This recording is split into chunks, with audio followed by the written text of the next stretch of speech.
Oremos. Senhor Deus, muito obrigado por esta noite. E queremos estar na Tua mesa, de fato e de verdade, e nos alimentarmos da Tua palavra, nos alimentarmos do pão da vida. Ó Senhor Deus, nos proporciona nesta noite, através do Teu Espírito Santo, Senhor, para que a Tua palavra possa entrar nos nossos corações, nas nossas mentes, para que cristãos possam ser edificados, e aqueles que ainda não entregaram suas vidas a Jesus Cristo, aqueles que ainda não o confessaram como Senhor e Salvador pessoal, possam nesta noite, Senhor, entregar-se total e completamente a Ele. Nos ajuda, nos guarda, Senhor, de erros, e o Senhor Espírito Santo, nos ajude na entrega da mensagem, do alimento espiritual. Ao estar na Tua mesa, Senhor, queremos nos alimentar e sair daqui saciados, ó Deus, com a Tua palavra. Por isso, nós recorremos a Ti e sabemos que o Senhor é Deus misericordioso e gracioso, e há de ser conosco nesta noite, não só conosco, mas com todos aqueles que se dispuserem a dar ouvidos à Tua voz e obedecer à Tua palavra. É assim que nós te oramos, em nome do Teu Filho Jesus. Amém. Meus amados, vamos abrir nossas Bíblias em Lucas, Evangelho segundo escreveu São Lucas, capítulo 10, dos versículos 25 a 37. Evangelho de São Lucas, capítulo 10, dos versículos 25 a 37.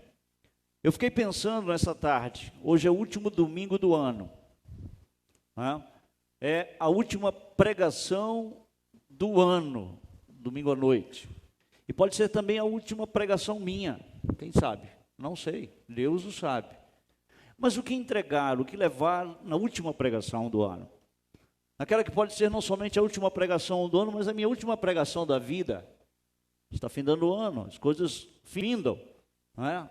As vozes calam também, mas isso é um fato, e eu fiquei pedindo de Deus, Senhor, eu estou pregando sobre as parábolas, e que parábola nós vamos hoje colocar diante dos irmãos e amigos nesta noite? E eu creio que Deus me levou desde o início da semana a esta parábola, que no capítulo 10 de Lucas, Lucas faz a narrativa, e quero lembrar a você que Lucas é o escritor dos evangelhos que é minucioso, ele é detalhista, e por isso que essa parábola tem tantos detalhes, e as parábolas são tão detalhadas no evangelho de Lucas. E eu gostaria de compartilhar com você nessa noite, destes versículos, primeiro na leitura que diz assim, versículo 25, capítulo 10, eis que certo homem, intérprete da lei, se levantou com o intuito de pôr Jesus à prova e disse-lhe, mestre, que farei para herdar a vida eterna? Então Jesus lhe perguntou, o que está escrito na lei? Como interpretas? A isto ele respondeu, amarás o Senhor teu Deus de todo o teu coração, de toda a tua alma, de todas as tuas forças e de todo o teu entendimento. E amarás o teu próximo como a ti mesmo. Então Jesus lhe disse, respondestes corretamente, faze isto e viverás. Ele, porém, querendo justificar-se, perguntou a Jesus, quem é o meu próximo? Jesus prosseguiu, dizendo, certo homem descia de Jerusalém para Jericó, e veio a cair em mão de salteadores, os quais, depois de tudo lhe roubarem e lhe causarem muitos ferimentos, retiraram-se, deixando-o semi-morto. Casualmente, descia um sacerdote por aquele mesmo caminho, e vendo, passou de largo. Semelhantemente, um levita descia por aquele lugar, e vendo, também passou de largo. Certo samaritano, que seguia o seu caminho, passou-lhe perto, e vendo, compadeceu-se dele. E chegando-se, pensou-lhes os ferimentos, aplicando-lhe óleo e vinho, e colocando-o sobre o seu próprio animal, levou-o para uma hospedaria, e tratou dele. No dia seguinte, tirou 2 denários, e os entregou ao hospedeiro, dizendo: cuida deste homem, e se de alguma coisa gastares a mais, eu te indenizarei quando voltar. Qual desses três parece ter sido próximo do homem que caiu nas mãos dos salteadores? Respondeu-lhe o intérprete: o que usou de misericórdia para com ele. Então lhe disse: vai e procede tu de igual modo. De igual modo. Eu lembro que certa vez, ainda novo na fé, eu ouvi uma mensagem que me chamou tanta atenção, muita atenção mesmo nesta parábola. Um ensinamento muito satisfatório naquela ocasião, que falava de três filosofias dentro dessa parábola. A primeira filosofia, a filosofia dos ladrões, dos salteadores. O que é teu é meu, eu vou tomar. Essa é a filosofia de certas pessoas. Tem pessoas que são assim: o que é teu é meu, eu vou tomar. A outra filosofia é do samaritano e do levita: o que é meu, eu não divido com ninguém. Tem gente que é assim, não divide nada, é mesquinho. E a terceira filosofia é a filosofia do samaritano: o que é meu é teu e eu vou compartilhar contigo. Mas não vou usar essa mensagem, não vou trazer isso para nós nessa noite, não é meu intuito. A parábola que nós acabamos de ler é, sem sombra de dúvidas, uma das mais conhecidas, queridas e mais interessantes parábolas contadas por Jesus Cristo. É tão conhecida que chamar alguém de bom samaritano é um elogio nobre. Se alguém for chamado de bom samaritano, está sendo elogiado com nobreza. Nobreza. Ser chamado assim é um elogio, e um elogio nobre, reputável. Reputável. E nos versículos que nós lemos hoje à noite, Jesus ele conta essa história como se fosse não um relato verídico. Trata-se de uma parábola. Ele não narra a narrativa de Jesus Cristo, o que ele conta aqui, ele não conta como se fosse um fato verídico, um relato verídico. Trata-se de uma parábola, uma história criada para ilustrar uma situação, ilustrar de forma inesquecível a mensagem que Jesus queria plantar no coração do doutor da lei. E não somente no coração do doutor da lei, no coração das pessoas que estavam próximas e também nos nossos corações. A parábola foi contada não como um fato verídico, uma história que realmente aconteceu, mas ela foi colocada para ilustrar algo que Jesus queria plantar no coração. Muitas vezes uma história contada, não é isso? Planta no nosso coração a mensagem. Muitas vezes as pessoas não se lembram das pregações, mas lembram de uma história, uma ilustração que nós contamos, não é? Eu não lembro a pregação, mas a ilustração que o senhor contou, eu nunca mais esqueci. Nunca mais esqueci. Então, a parábola, ela foi uma história criada para ilustrar de forma precisa e inesquecível a mensagem que Jesus queria plantar no coração daquele homem, um intérprete da lei, um perito da lei de Deus. As pessoas que estavam aqui, ali, e as pessoas que estão aqui me ouvindo, ou nesse templo, ou através dos meios de comunicação que nós temos. E eu peço a sua atenção para nós não buscarmos dar significados a cada detalhe dessa parábola, porque eu já ouvi absurdos sendo pregado em cima dessa parábola. Por exemplo, tentando dizer que o óleo é o Espírito Santo. Em lugar nenhum aqui está tratando o óleo aqui, no qual as feridas foram tratadas e curadas, como o Espírito Santo. Temos que ter cuidado para não pegar esses detalhes e inventarmos ideias mirabolantes, darmos significados que não estão no texto. E eu peço então a sua atenção, porque esta é uma parábola que nós temos muitos detalhes, para nós não buscarmos dar significado a cada detalhe dessa parábola. E como é comum nas histórias de Jesus Cristo e suas parábolas, sua mensagem é uma só e é simples. Sinceramente, a mensagem das parábolas é uma só e ela é simples. E essa parábola, como nós temos lido, ela foi contada em virtude de um homem perito na lei de Moisés fazer uma pergunta com o intuito de colocar Jesus Cristo à prova. Veja o versículo de número 25, e eis que certo homem, intérprete da lei, ele não era um advogado, ele não era ele é um perito na lei, um exímio conhecedor da lei de Moisés, da lei de Deus. E essa parábola foi contada em virtude desse homem fazer uma pergunta a Jesus com o intuito de colocar ele à prova, testar Jesus Cristo. E diz assim, com o intuito, veja, se levantou com o intuito de pôr Jesus à prova e disse-lhe, mestre, que farei para herdar a vida eterna? Vamos então aos versículos, vamos entrar nos versículos. E a primeira coisa que eu quero destacar nesses versículos é o diálogo entre o intérprete da lei e o Senhor Jesus Cristo. Um diálogo que é colocado entre os versículos 25 a 29. A primeira coisa que nós temos, há um diálogo entre Jesus e os peritos da lei. Há um diálogo aqui aberto entre Jesus e este homem. Lucas, ele relata o diálogo, ele narra o diálogo entre Jesus e este homem, perito na lei.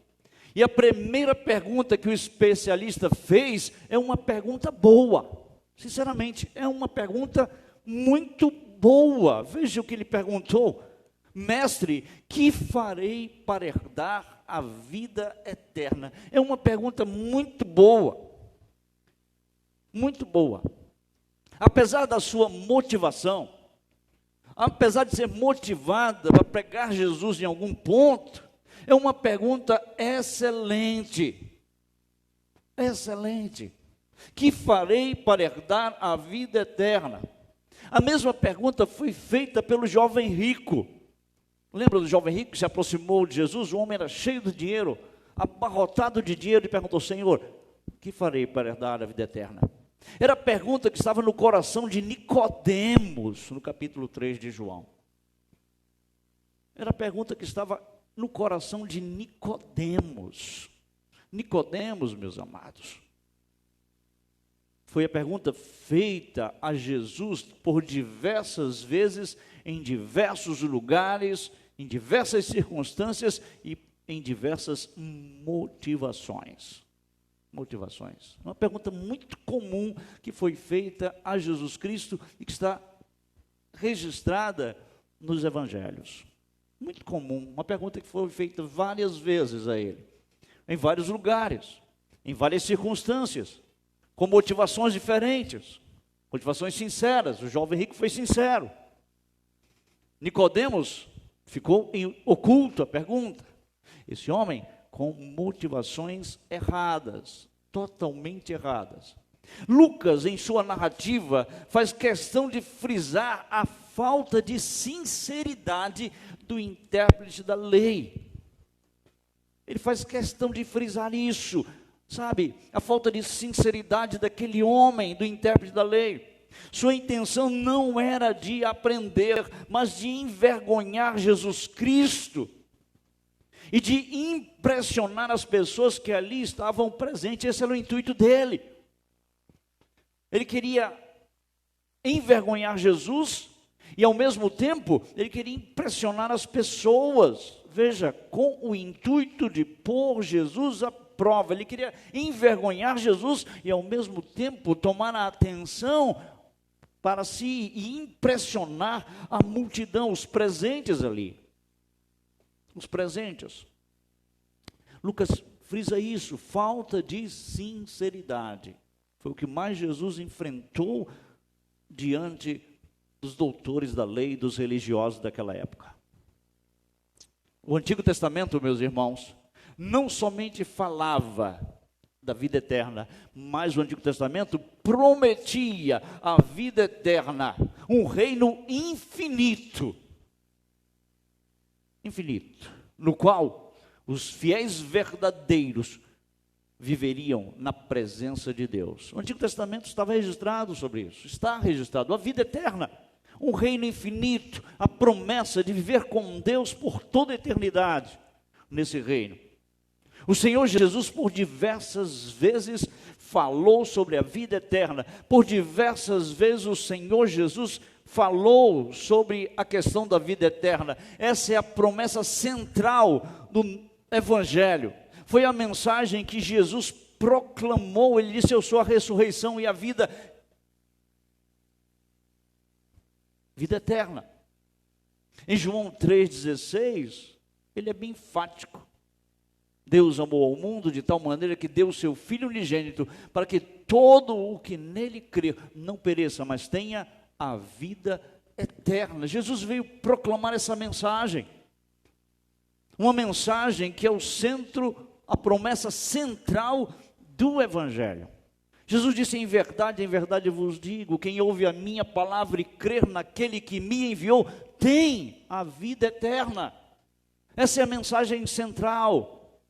É o cerne da proclamação e da mensagem e da promessa do Evangelho de Jesus Cristo. Um homem, intérprete da lei aqui, perito na lei, que com sua pergunta revela que ele tinha consciência. A pergunta dele revela que ele tinha consciência de algo que ele não possuía. Ele conhecia a lei, era intérprete da lei, ele era perito, ele era exímio, era doutor na lei, era versado na lei, mas uma coisa ele não tinha certeza: a vida eterna. Talvez você está hoje à noite me ouvindo e você não tem certeza da vida eterna. Talvez a vida eterna seja uma interrogação para você. Está no teu coração essa interrogação. Você não tem certeza.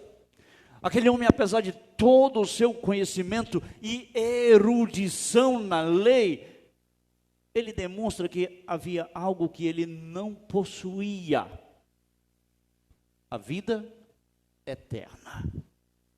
Ele mesmo diz: que farei para herdar a vida eterna? A resposta de Jesus, meus irmãos, a resposta que Jesus deu àquele homem, ele respondeu com outra pergunta. Olha o versículo 26. Então Jesus lhe perguntou: que está escrito na lei? Veja que o diálogo é bem aberto. Jesus responde com outra pergunta e diz ainda: como interpretas? Interpreta. O Senhor Jesus fez uma pergunta e esse homem imediatamente respondeu. Ele não teve nenhuma dúvida. Na ponta da língua, o perito na lei respondeu com um resumo perfeito das exigências morais de Deus. Versículo de número 27. A isto ele respondeu: amarás o Senhor teu Deus de todo o teu coração, de toda a tua alma, de todas as tuas forças e de todo o teu entendimento. E diz ainda: amarás o teu próximo como a ti mesmo. Ele responde a Jesus Cristo se referindo ao Shema. Era uma repetição diária dos judeus, que unia Deuteronômio capítulo 6 e Levítico capítulo 19, dois textos que estão ali. Na ponta da língua, ele não vacilou, ele respondeu imediatamente com um resumo perfeito das exigências de Deus. Sabe por quê? Porque os 10 mandamentos se dividem em duas partes, em 2 pontos somente. Os 4 primeiros mandamentos estão relacionados a amar a Deus. Você pega os 10 e os 4 primeiros estão relacionados a amar a Deus. E os 6 outros mandamentos estão relacionados a amar o próximo Nisso se resume os 10 mandamentos: amar a Deus e amar ao próximo. Ao próximo. Ele não duvidou, ele tinha a resposta correta, não é isso? E ele tem a resposta dos mandamentos. Ele divide os mandamentos, e os mandamentos, os 4 primeiros, estão relacionados a amar a Deus e a honrá-lo adequadamente. Os 6 outros mandamentos mostram-nos como amar o próximo. E assim, então, a lei se resume em 2 mandamentos. 2. E ele, então, coloca diante do Senhor como a resposta. Meus amados, o perito, ele acertou perfeitamente. Ele não errou. Ele foi pontual na sua resposta. Você notou isso? Ele era conhecedor da lei, pontual. Pontualmente ele respondeu. Ele foi preciso na sua resposta. Tanto que o Senhor Jesus mesmo confirmou isso, versículo de número 28. Então Jesus lhe disse: respondeste corretamente. Nota 10 em conhecimento. Nota 10 em ortodoxia. Nota 10 em doutrina. Tem muita gente assim. É nota 10 em ortodoxia. É nota 10 em conhecimento.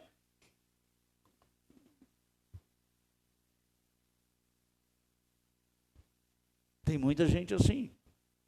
Mas Jesus acrescenta: faça isso e viverás. Quero ver na prática. Ortodoxia sem ortopraxia não tem valor nenhum. Conhecimento sem a prática não há valor nenhum, meu querido. O Senhor Jesus volta-se para ele e diz: faça isso e viverás.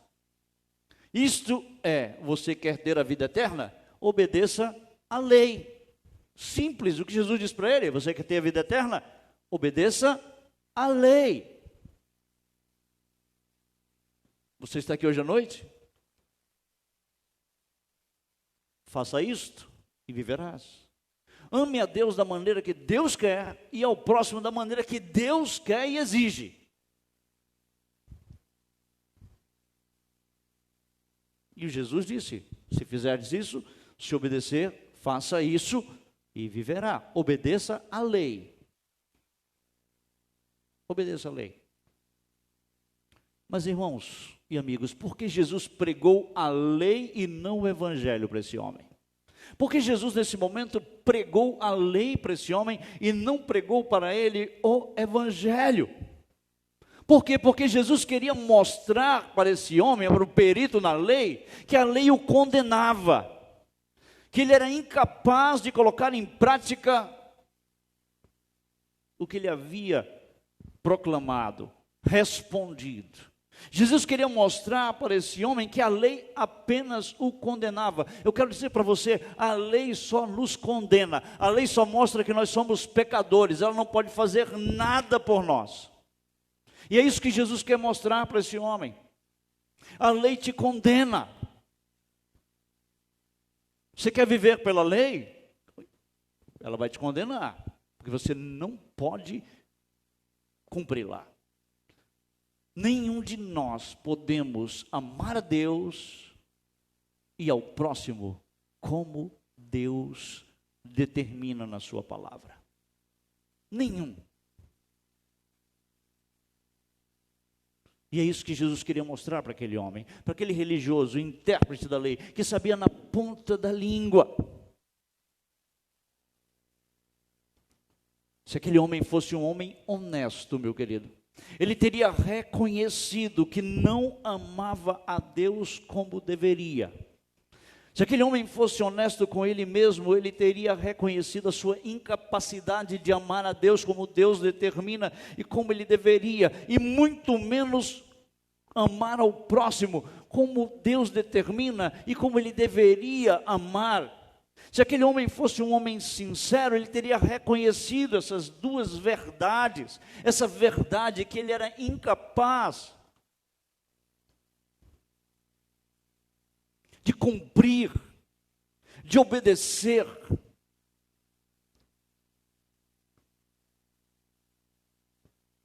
Esse homem, sendo um perito, um exímio conhecedor da lei, deveria ter se abalado com a mensagem da lei de Deus. A lei de Deus deveria ter trazido um abalo para ele. Veja, amarás o Senhor teu Deus, não do jeito que você ama, do jeito que Deus. Sabe, nesses cânticozinhos, desculpa a expressão, sabe? A gente canta, eu te amo, Senhor, e etc. Não.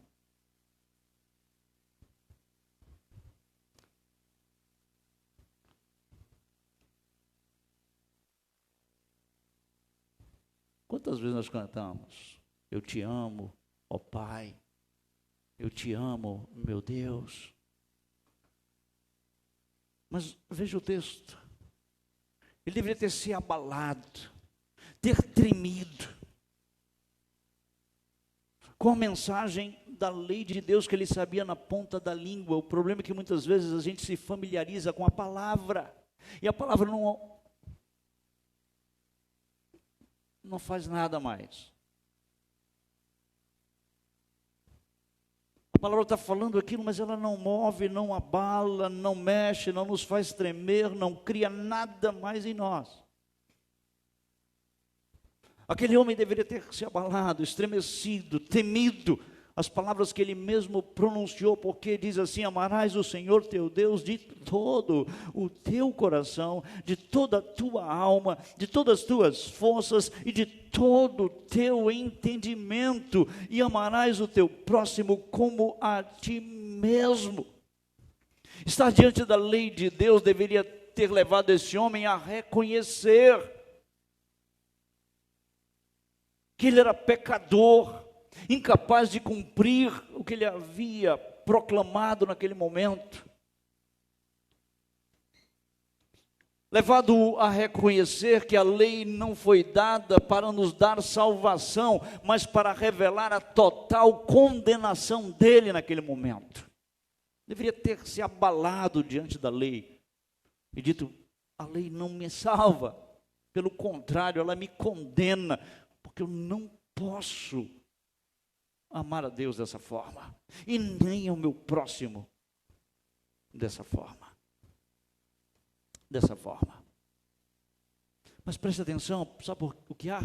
Esse homem ele está imerso no orgulho e na justiça própria. Ele é intérprete da lei, ele é maioral da lei, ele é doutor na lei, ele é perito na lei, ele está mergulhado no orgulho e na justiça própria, ele é um religioso.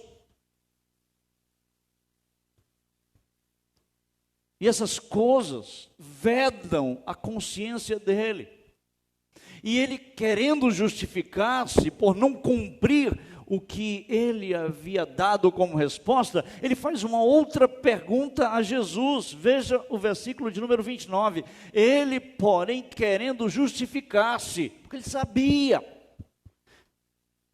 mas sua consciência estava vedada. Ele, para justificar-se por não cumprir o que ele havia dado como resposta, ele faz outra pergunta. Ele, porém, querendo justificar-se, perguntou a Jesus: quem é o meu próximo? Quem é?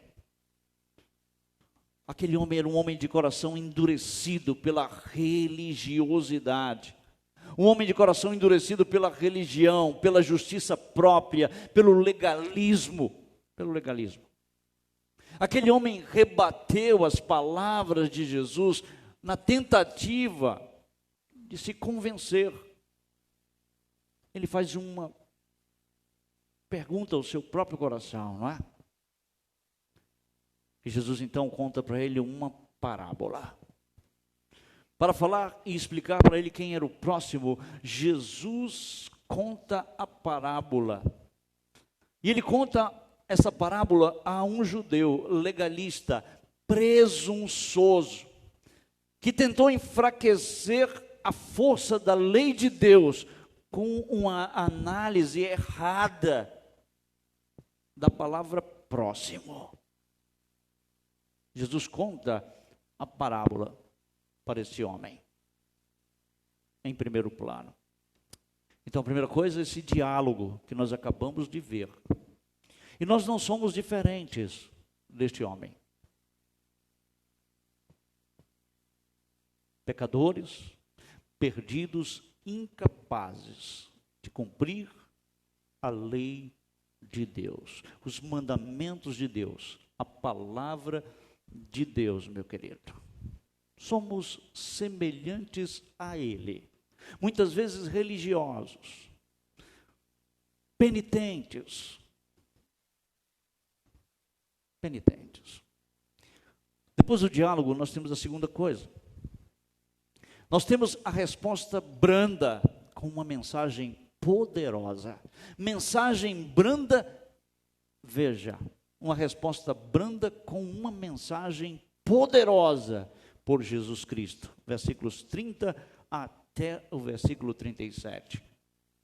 Nós temos uma resposta branda, sim, mas com uma mensagem poderosa. Jesus não responde àquele homem com uma repreensão. Ele poderia ter repreendido, como ele repreendeu várias vezes, em outras ocasiões, outros doutores da lei, outros sacerdotes, outros escribas. Jesus não responde com uma repreensão. Jesus lhe conta uma história. E a parábola que Jesus contou a esse intérprete da lei é uma das histórias mais comoventes e mais poderosas da Bíblia. Mais comoventes e mais poderosas da Escritura. Eu quero lembrar a vocês que não se trata de uma lição de comportamento. Essa parábola aqui não trata de uma lição de comportamento, de maneira nenhuma. Nem tampouco essa parábola é um manual de bons modos, como ajudar os necessitados. Não, essa parábola não visa isso. Não visa isso.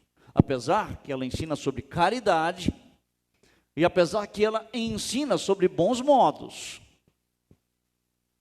Bons modos. Não se trata aqui de uma história contada para crianças, como uma lição para compartilhar, meus amados, brinquedos, e como ser gentil com um amiguinho novo. Não é esse o intuito da parábola, para contar para crianças, para elas compartilharem brinquedos e serem gentis com um coleguinha novo. Não é isso. Essa parábola não foi escrita e nem contada para isso. Foi uma história contada a um homem religioso. E essa história deveria criar nele um senso correto. Essa história deveria criar nesse homem um senso correto da pecaminosidade dele e de sua necessidade de misericórdia. Essa parábola foi contada para que esse homem entendesse o quanto ele era pecador e o quanto ele necessitava de misericórdia da parte de Deus, meu querido. A parábola é um apelo de Jesus àquela alma condenada, mas grandemente religiosa. Essa parábola é um apelo de Jesus Cristo.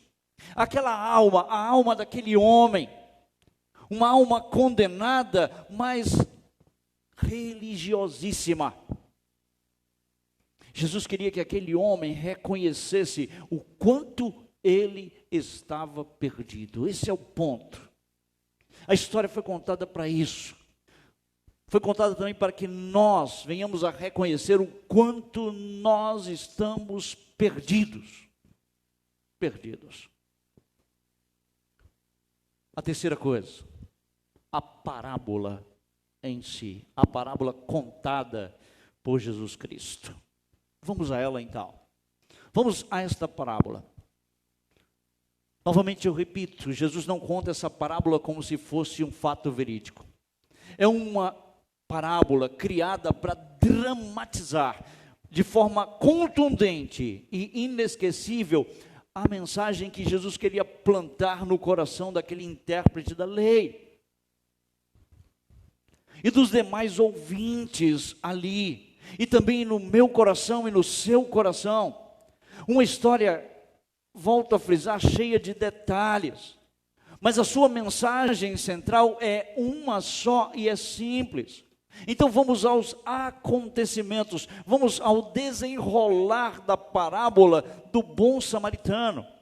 E a primeira coisa da parábola é a estrada perigosa e o assalto. Versículo de número 30, note, Jesus prosseguiu, ele não foi duro com o homem, ele não repreendeu o homem, ele contou uma história,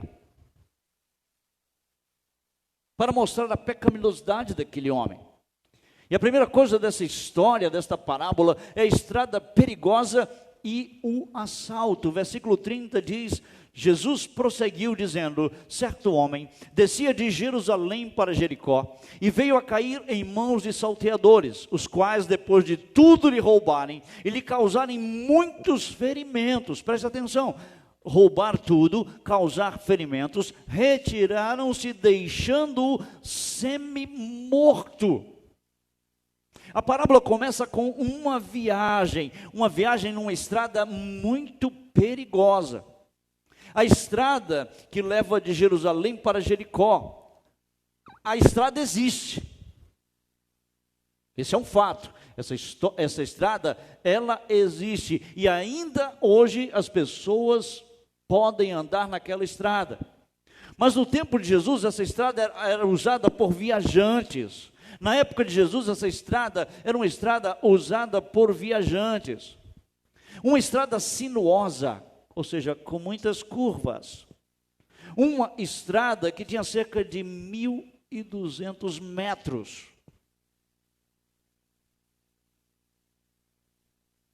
E em alguns lugares dessa estrada, haviam precipícios até de 100 metros.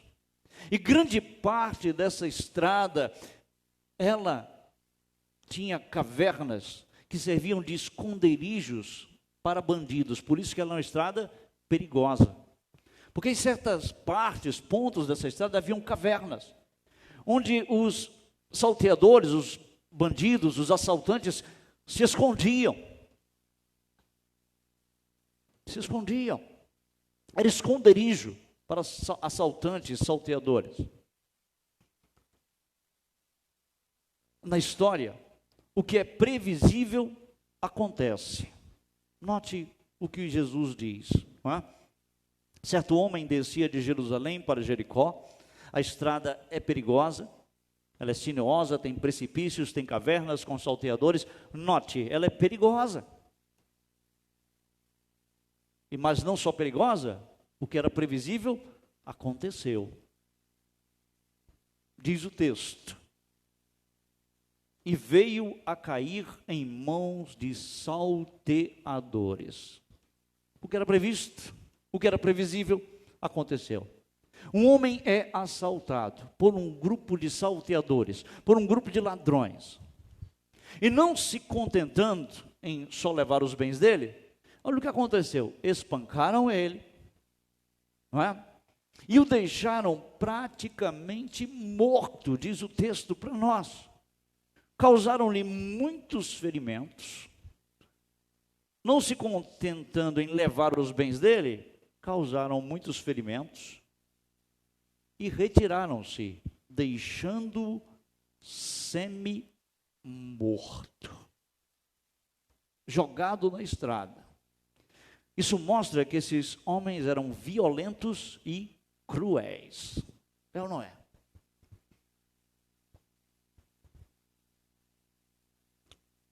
Então nós vimos a estrada, é isso, perigosa, e o assalto. A segunda coisa dentro da parábola que eu quero mostrar para você é o sacerdote e o levita. Versículos 31 em diante. Diz assim: casualmente, descia um sacerdote por aquele mesmo caminho, e vendo, passou de largo. Semelhantemente, um levita descia por aquele lugar, e vendo também, a mesma atitude, passou de largo. Aqui no meio do desespero, Comece a imaginar esse homem, jogado, semi-morto, ferido, e em meio ao desespero e morte, Jesus na história, ele apresenta um pouco de esperança, não é isso? Surge um raio de esperança, um sacerdote. Ainda bem que não eram mais assaltantes, para terminar de liquidá-lo. Surge um pouco de esperança. A princípio nos parece uma boa notícia, é ou não é? Veja, casualmente descia um sacerdote por aquele mesmo caminho. Que boa notícia! Hein? Se fosse até aqui só o texto, não tivesse o restante, todos nós estávamos alegres. Opa, apareceu um sacerdote. Que boa notícia! Chegou alguém que vai ajudar. Um raio de esperança surgiu para esse homem. Não é isso? Aqui vem um servo de Deus. Um homem que adora Deus. Um homem religioso. Um homem que oferece sacrifícios pelo povo. E um homem que intercede pelo povo. Ele vai interceder pelo homem caído. Ele vai se compadecer. Não é isso? Não teria que ser assim? Um homem que intercede pelo povo diante de Deus, um homem espiritual, um homem que é um exemplo de compaixão, porque os sacerdotes, eles tinham que se compadecer. Compadecer. Ele conhecia a lei, era um homem que conhecia Levítico 19:18, amarás o teu próximo como a ti mesmo. Ele conhecia a lei, ele conhecia outras passagens da Escritura que falavam a respeito do amor ao próximo, ao auxílio ao pobre e ao necessitado. Textos ele conhecia que falavam quanto ele deveria ser misericordioso. Conhecia ou não conhecia? Conhecia. Ele é um sacerdote. Porém, aquela faísca, sabe? Aquela faísca de esperança não foi muito longe, não. Continua o texto, preste atenção. Vendo, passou de largo. Você pode imaginar? Aquela faísca de esperança não foi muito longe. Quando o sacerdote viu o homem ferido, veja o que ele fez, passou de largo, diz o versículo de número 31. Aquele sacerdote propositalmente se deslocou para o lado oposto da estrada. A palavra empregada aqui diz que ele propositalmente, deliberadamente se deslocou. Se ele estava na direita, ele foi para a esquerda. Conscientemente e propositalmente, deliberadamente, aquele homem foi para o lado oposto da estrada. Ele desviou-se deliberadamente do homem necessitado. Tudo que nós não esperávamos de um sacerdote, de um homem de Deus, de um homem espiritual, é ou não é?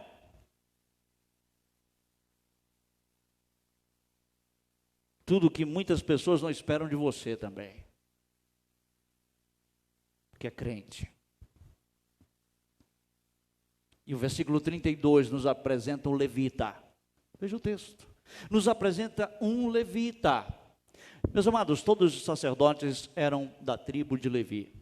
Esse termo levita se refere aos descendentes específicos de Levi. Mas os que não eram da linhagem de Arão não recebiam esse nome. Eles exerciam funções secundárias. Eles eram auxiliares do templo. Eles cuidavam da manutenção do templo. Eles eram assistentes dos sacerdotes. Eles trabalhavam em serviços menores. Menores, meus amados. Mas as suas vidas eram dedicadas ao serviço religioso. Suas vidas eram dedicadas a Deus. E certamente eles tinham um bom conhecimento das Escrituras, como o sacerdote. Da mesma forma eles conheciam Levítico, conheciam os textos das Escrituras que falavam como deveriam amparar o necessitado, auxiliar o próximo. Eles sabiam minuciosamente também. No entanto, ao aproximar-se do lugar onde estava o homem ferido, meus amados, ele agiu da mesma forma que o sacerdote. Versículo 32 diz: semelhantemente um levita, um auxiliar do sacerdote, um assistente dele, um homem religioso, um homem que cuidava do templo, um homem que cuidava das coisas de Deus, um homem que conhecia a lei de Deus, um homem que sabia o que devia fazer, descia por aquele lugar e note, vendo-o, também passou de largo. Quando ele chegou no lugar onde estava o homem ferido e necessitado, ele agiu da mesma forma que o sacerdote. Ao avistar a vítima, deliberadamente, propositalmente, ele atravessou para o outro lado da estrada e passou, foi embora. É o que informa o texto. Nós temos aqui outro homem conhecedor da lei, religioso, sem compaixão e sem amor. Lembre que quem está ouvindo isso é um doutor da lei, é um exímio conhecedor da lei também. Não esqueça disso. Não esqueça disso. E a terceira coisa é o samaritano. Versículos 33 a 35, vamos ler. Certo samaritano, que seguia o seu caminho, passou-lhe perto, e vendo, compadeceu-se dele. E chegando-se, pensou-lhe os ferimentos, aplicando-lhe óleo e vinho, e colocando-o sobre o seu próprio animal, levou-o para uma hospedaria e tratou dele. No dia seguinte, tirou 2 denários e o entregou ao hospedeiro, dizendo: cuida deste homem, e se alguma coisa gastares a mais, eu te indenizarei. A terceira coisa que nós temos no texto é o samaritano. Como o homem que foi assaltado e espancado, o samaritano também viajava sozinho. De igual modo, ele não estava acompanhado com ninguém, ele viajava sozinho.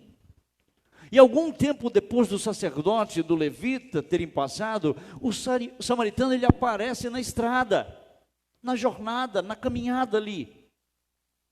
O samaritano, contrário aos 2 religiosos, ele teve compaixão quando ele viu o pobre viajante ferido na estrada. Olha o versículo 33. Vendo-o, compadeceu-se dele, diferentemente dos 2 religiosos. Mas antes eu queria destacar um pouco a vítima, ok? Da parábola. A vítima. Eu queria pedir sua atenção para a vítima nesse momento, porque trata-se de um judeu. A história dá-se em Israel, numa estrada que sai de Jerusalém para Israel. Raramente um gentil ou um samaritano passariam por ali. Raramente. Os samaritanos em si, eles até evitavam a todo custo viajar por aquela estrada.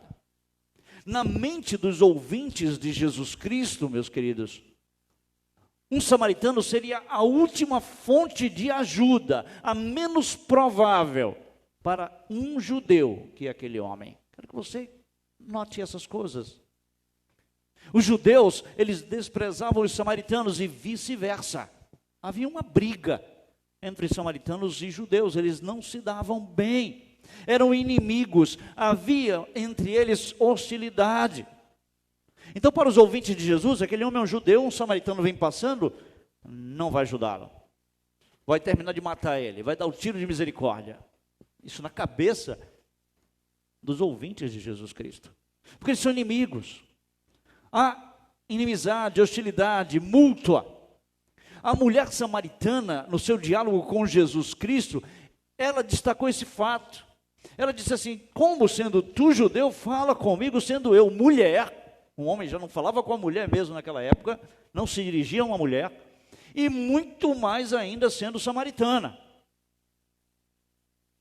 Tu sendo judeu, fala comigo que sou mulher e samaritana. Porque havia hostilidade, inimizade. Os judeus consideravam os samaritanos ética e religiosamente imundos, impuros, porque eles eram um povo que haviam sido formados da descendência com gentios, mais precisamente com os assírios. Os samaritanos eram descendentes dos assírios, uma miscigenação de raça. As tribos do norte haviam se misturado com os assírios, se contaminado. E os judeus então, a tribo de Judá, a tribo do sul, Israel, havia se contaminado. E a tribo de Judá não considerava eles ética e religiosamente puros. Desprezo e ódio eram os sentimentos entre judeus e samaritanos. Eu quero frisar isso para você, eu preciso mostrar isso para você. Eles não eram amigos, não. É como judeus e palestinos hoje, árabes. Quem conhece a história aí sabe o que eu estou falando. Desprezo e ódio.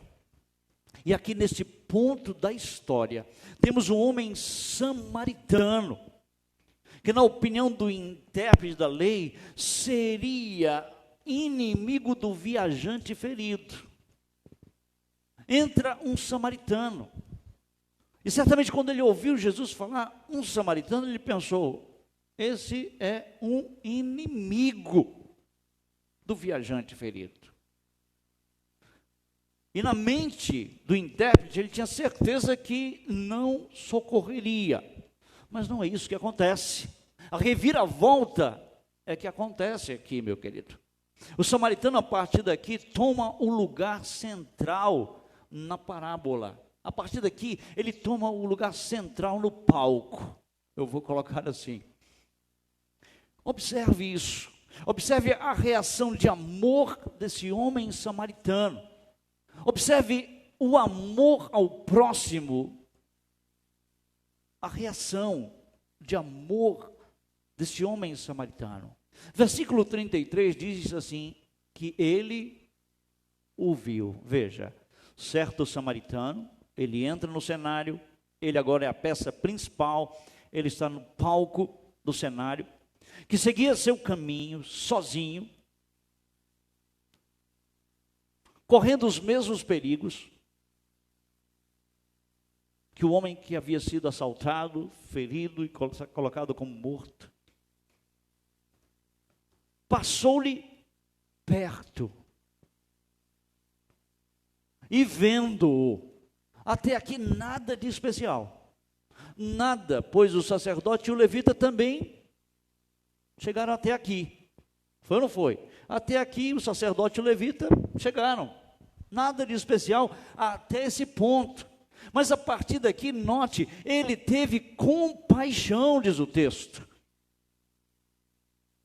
Ele não somente viu, ele compadeceu-se daquele homem. Ele teve compaixão. O coração do samaritano acolheu aquele homem, mesmo aquele homem sendo um judeu. Acolheu. Um senso de tristeza, luto, dor, empatia tomou conta do coração do samaritano. O samaritano, ele viu e reconheceu a necessidade do homem ferido. Ele se colocou no lugar do homem ferido, ele teve compaixão. Primeira coisa que nós temos no texto, ele viu. Segunda coisa, ele teve compaixão. Olha a reação desse homem. A terceira coisa que o texto nos informa no versículo 34, ele se aproximou. Ele não foi para o outro lado da estrada, ele foi ao encontro, ele se aproximou. Porque não adianta você ver, ter compaixão e não ir até.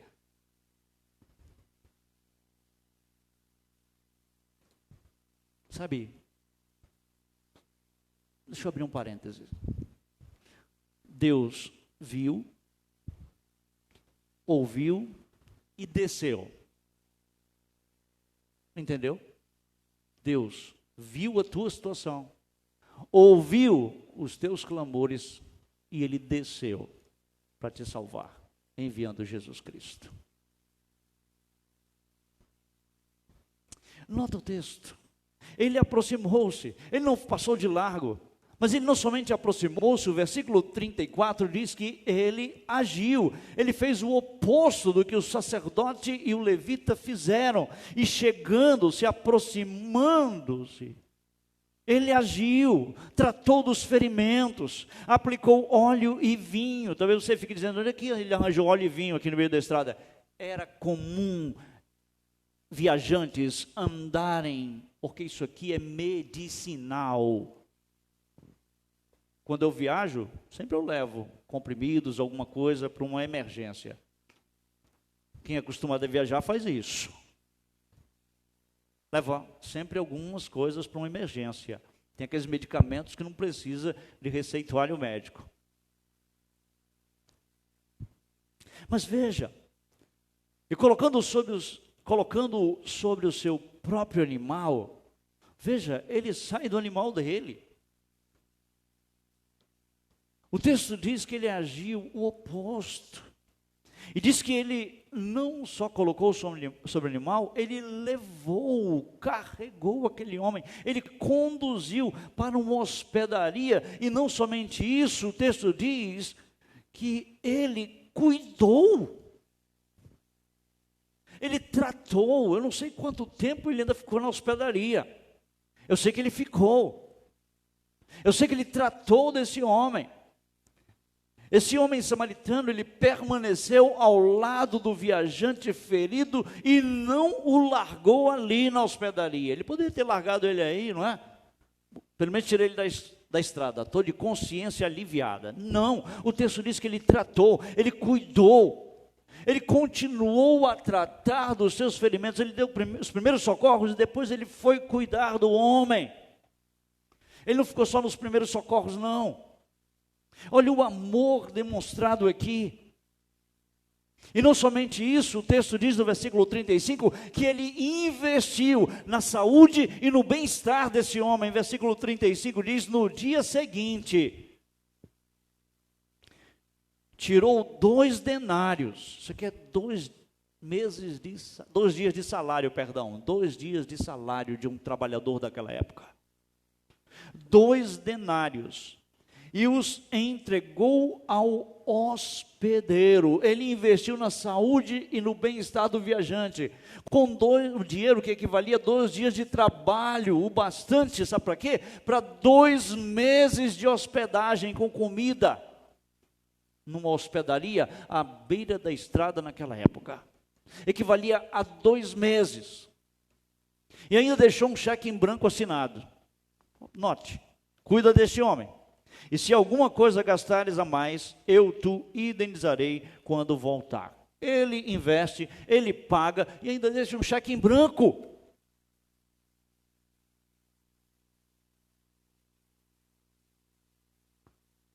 Eu quero frisar uma coisa. O samaritano não conhecia aquele homem. O samaritano nunca havia encontrado aquele viajante antes. Não sabia o que havia acontecido com ele, sabia? Não. Ele passou muito depois. Mas nós não vemos questionar. Nós não vemos questionar nada, nem hesitar. Ele nunca parou para perguntar quem é o meu próximo aqui, como o intérprete da lei fez. Se fosse o intérprete da lei dizer, opa, é um samaritano, negativo. Não é meu próximo, e ia embora. Foi o que o sacerdote e o levita fizeram. Mas ele não questiona, ele não indaga, ele não parou para perguntar quem era o próximo dele. E Jesus então fez uma pergunta ao perito da lei no versículo 36. Preste atenção. Qual desses três te parece ter sido o próximo do homem que caiu nas mãos dos salteadores? Qual desses três parece ter sido o próximo do que caiu na mão dos ladrões? A resposta do perito da lei só podia ser o quê? Uma. Só uma, versículo 37. Respondeu-lhe o intérprete da lei, o que usou de misericórdia com ele. Mas você presta atenção? Eu sou detalhista, eu gosto de detalhes. Tem detalhes que precisam ser frisados, tem detalhes aqui que não precisam ser frisados. Você notou que ele não proferiu nem a palavra samaritano?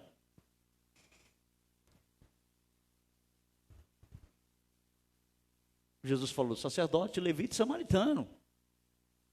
Olha o que lhe respondeu, versículo 37. Respondeu-lhe o intérprete da lei, o que usou de misericórdia. Ele não falou, o samaritano. Chama a minha atenção que ele nem pronunciou a palavra samaritano. Prova de que ele não amava o próximo dele, e muito menos a Deus. A Bíblia diz, se tu não ama o teu próximo a quem tu vê, tu não amas a Deus, que tu não vê. Jesus fez a pergunta ao perito da lei, a resposta é só uma, ele acertou, o que usou de misericórdia, mas eu quero pedir sua atenção para isso, que ele nem pronunciou a palavra samaritana. Meus queridos, eu queria concluir dizendo que esta parábola contada deveria ter provocado uma convicção profunda no intérprete da lei, de o quanto ele era pecador, e deveria ter provocado nele uma confissão humilde da sua incapacidade de confiar na lei. Na lei. Essa parábola deveria ter provocado nesse homem um sentimento de culpa e ao mesmo tempo de arrependimento. Deveria ter provocado nesse homem e mostrado para ele o quanto ele era pecador e da incapacidade dele de confiar na lei para a sua salvação. Uma repreensão dirigida aqui, meus amados, não somente ao intérprete da lei, mas a todos nós. Uma repreensão através de uma parábola, dirigida não somente àquele homem, mas a todos nós, porque a parábola, ela visa mostrar-nos e incentivar-nos a confessar a nossa pecaminosidade e a buscarmos a graça de Deus, a misericórdia de Deus, e nos voltarmos para Jesus, que cumpriu a lei por nós, e por isso pode nos salvar.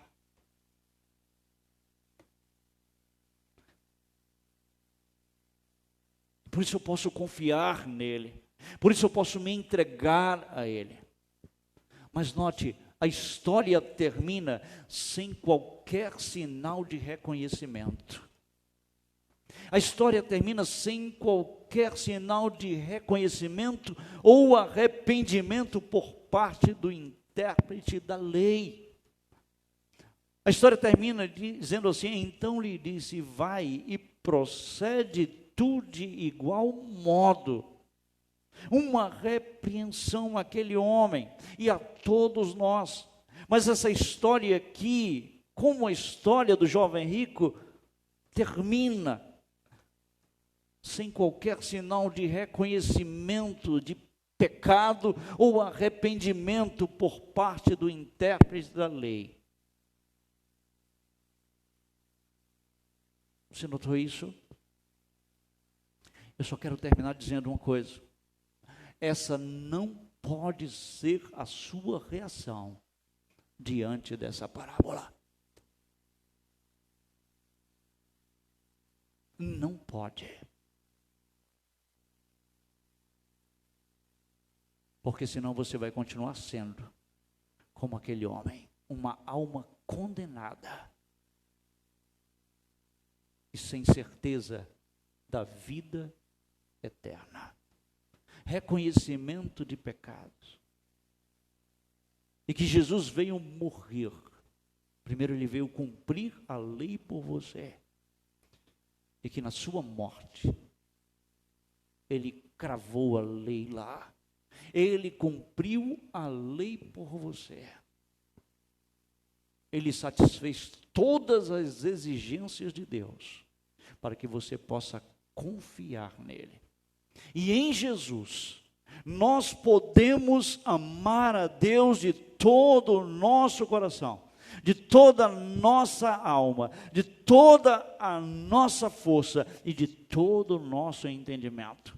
Você só pode amar a Deus com toda a tua força, com todo o teu coração, com toda a tua alma, se você amar a Deus por meio de Jesus Cristo.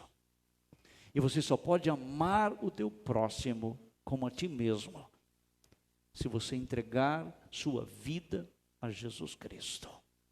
Caso contrário, você está muito aquém, muito longe das exigências de Deus.